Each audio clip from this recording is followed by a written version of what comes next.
The desire to win and passion for what you're doing. Nothing happens without passion and desire. That's a quote by Malcolm Gladwell. G'day, ladies and gentlemen, and welcome to the Hidden Why podcast. This is my book reflections episode number 323 on the Hidden Why podcast.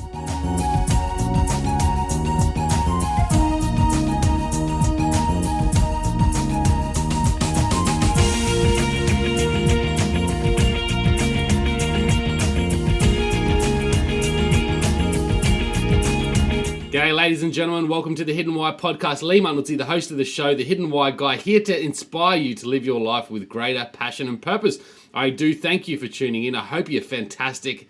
And well, guys, it's really all about connecting with your why, figuring out what it is that you want in this life, and then using that as the tool to navigate you forward towards greater success. And I believe that that means happiness, greater happiness in whatever you pursue. So guys, to do that, I read a lot of books, and reading is fantastic. It helps me greatly. So I've decided to create the book reflection segment on the Hidden Why over a year ago now, and I review a book every week that I read. I don't put them all up there, but I put the ones that I certainly love. And today's book is a cracker. I absolutely loved it. It's one of the books of the year for me. It's called Outliers, A Story of Success by Malcolm Gladwell. It's a bit of a lengthy review, guys, but it's just because it had so much in it that I wanted to talk about. So hopefully you get something out of it, guys. I do recommend this read. Out of most of the ones that I've reviewed recently, this is certainly up there with them.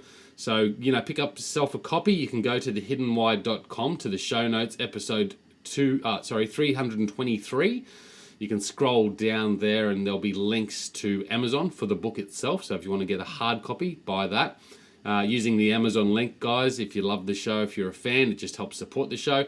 And there's also an Audible link there. If you're not yet an Audible member, I highly recommend their services. It's a way to consume books in audio format. This book itself, I actually listen to in audio. And I'm absolutely loving audiobooks at the moment. I'm digesting quite a few of them because I just find it so much more convenient in our day-to-day lives. So it's just a great way to read more as well. So guys, check that out. And actually, if you go through my link there at thehiddenwhy.com, you get 2 free audiobooks when you sign up. So it's pretty easy to do. You're not committed to anything. So in 30 days, if you decide it's not for you, you can decommit yourself to that service, and you still get to keep the books, which is a bit of a bonus. So guys, check that out, thehiddenwhy.com. Also, I would encourage your feedback, guys, your comments, your thoughts based on this book reflection or any other shows that you're listening to that you're loving.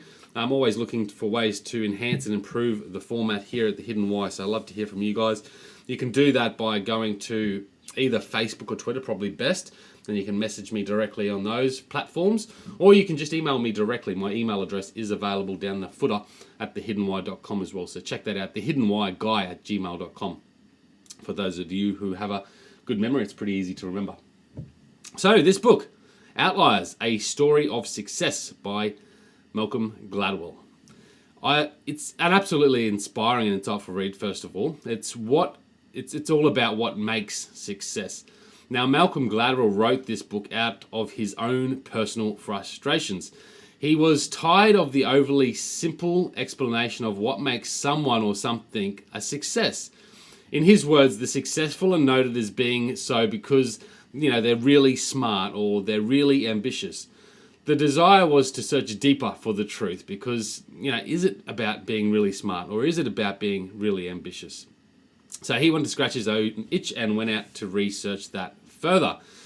So an outlier is a personal thing that is detached from the main body or system. For example, a movie that is incredibly successful despite a low budget or unknown director, or a day in summer that is untypically cold. People who are great at what they do, but even when observed from an outsider's perspective, they seem quite ordinary. When people, things, or event are extremely left or right of what is normal or average, it is often an indication that it's an outlier.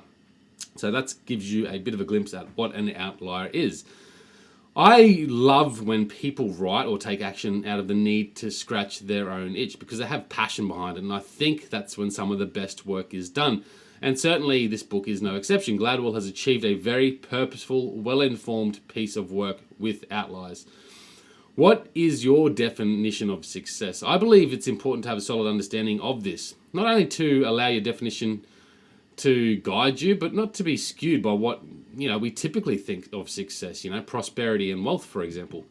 Success for me may be defined as achieving at or above what you set out to achieve. So if you've got a goal for the day and you go out there and achieve it, or come close to it, or even go way above it, then you've had success. And that goes for life as well. Malcolm exposes a few myths about what makes success in this book. A great number of myths, really. In summary, practice, opportunity, timing, upbringing, and meaningful work. He goes well beyond the typical format that you'd expect, and goes into deeper research, and comes across the consensus that hard work, dedication, and talent are not necessarily the keys to success. They might play a role, but they're not the only factors. He represents many more factors in this piece of work. In practice, one can master anything. So Gladwell touches on and provides great depth, provides great depths and insights into the 10,000 hour rule. It was first studied by a gentleman named Anders Ericsson. So the rule claims that on average, when we practice one skill for a length of time, we will master it. So that's 10,000 hours. So if you practice something for 10,000 hours, you will master it. He looks at people or bands like the Beatles, for example, and he researched them and found that they, in their early days starting out, they performed more than most other bands would ever form in a lifetime, and over a very short period of time. They did something like performances every night for most nights of the year for bar maybe 5 or something like that. So of course, with this level of practice, they naturally became great performers, and it wasn't necessarily their music that was well above and beyond, but perhaps that they were just great performers, and that's what people loved them for. There are expectations to this rule, and it may be shortened or lengthened depending on the complexity of the skill you practice as well. In my experience, many of the guests interviewed at the Hidden Why, I have found that most of them, after sort of around the 10-year mark of dedication and focus, they've created their success. I don't suggest this is absolutely a rule to live by, but I do suggest that if you were able to last for 10 years doing something that you love, then you're going to be pretty damn good at it. And if you have no interest in doing what that is, and you still do it for 10 years, I would suggest that the person that goes out there and does it, that they love it, they're obsessively passionate about it, they will be likely much more skilled in that arena. So passion behind what you do is very, very critical. This gives rise to the importance of having love and meaning in what you do, as it enhances your ability to persist. So when times where things are tough, you still persist and push through in practice. It also raises your ability to absorb and quickly learn what you pursue, what you practice. Gladwell states that the number one pattern of success is the desire to win and the passion for what you're doing. Nothing happens without passion and desire. That's the quote I started with for this episode. I feel it's fair to say that while hard work, persistence, and passion will make someone good at something, there are other factors that will contribute to one's success as well. There is a great philosophical proverb, I'm glad I said that correctly, philosophical, I often struggle with that word, proverb that states luck is where opportunity meets preparation. In other words, success comes when preparation and opportunity collide. So Gladwell includes this in his research also as it relates to timing. He reviews stories behind people like Bill Gates, very successful people in the industries that have made great success. His research found that those born in the year 1955 had a higher chance to meet the opportunity of success within the computer industry than people born outside these years. And he mentions another few big names of the industry, including the guy that came up with the code for the internet, that was also born in the same year. So it was interesting about timing as it related to luck for their success. He also talks more deeply about Bill Gates' story, and Bill Gates is very humbly talks about it as well. But Bill Gates was very fortunate to be allowed in certain doors that most people wouldn't have had access to, even people that were professors in that industry, and he was only a young child at the time. So there's certainly a level of luck. Now that sort of hit a chord with me because I always see luck as something that we create. However, perhaps there is some level of luck that just comes with life and timing. I don't know. Let me know what you think. Being a Canadian himself, he also looked at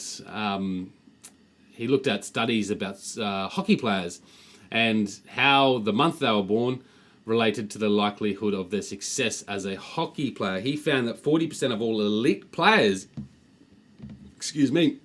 in hockey, were born from the months of January to March, while only 10% were born between October and December. So that's a pretty interesting insight as well, and you'd want to look into that. When anything's sort of weird or skewed, that's when you should look at it and go, okay, well, why? Ask that question, why? And it's certainly what he did. And what he found is that people that were born between January and March, they had sort of 12 months greater advantage to the other players that were born later in the year. And that's because really of the cutoff date and when selection occurred, which was January the 1st. So it usually gave those people born earlier in the year a higher advantage over the people that were born later in the year, because they had 12 months of extra experience plus advanced mental and physical attributes.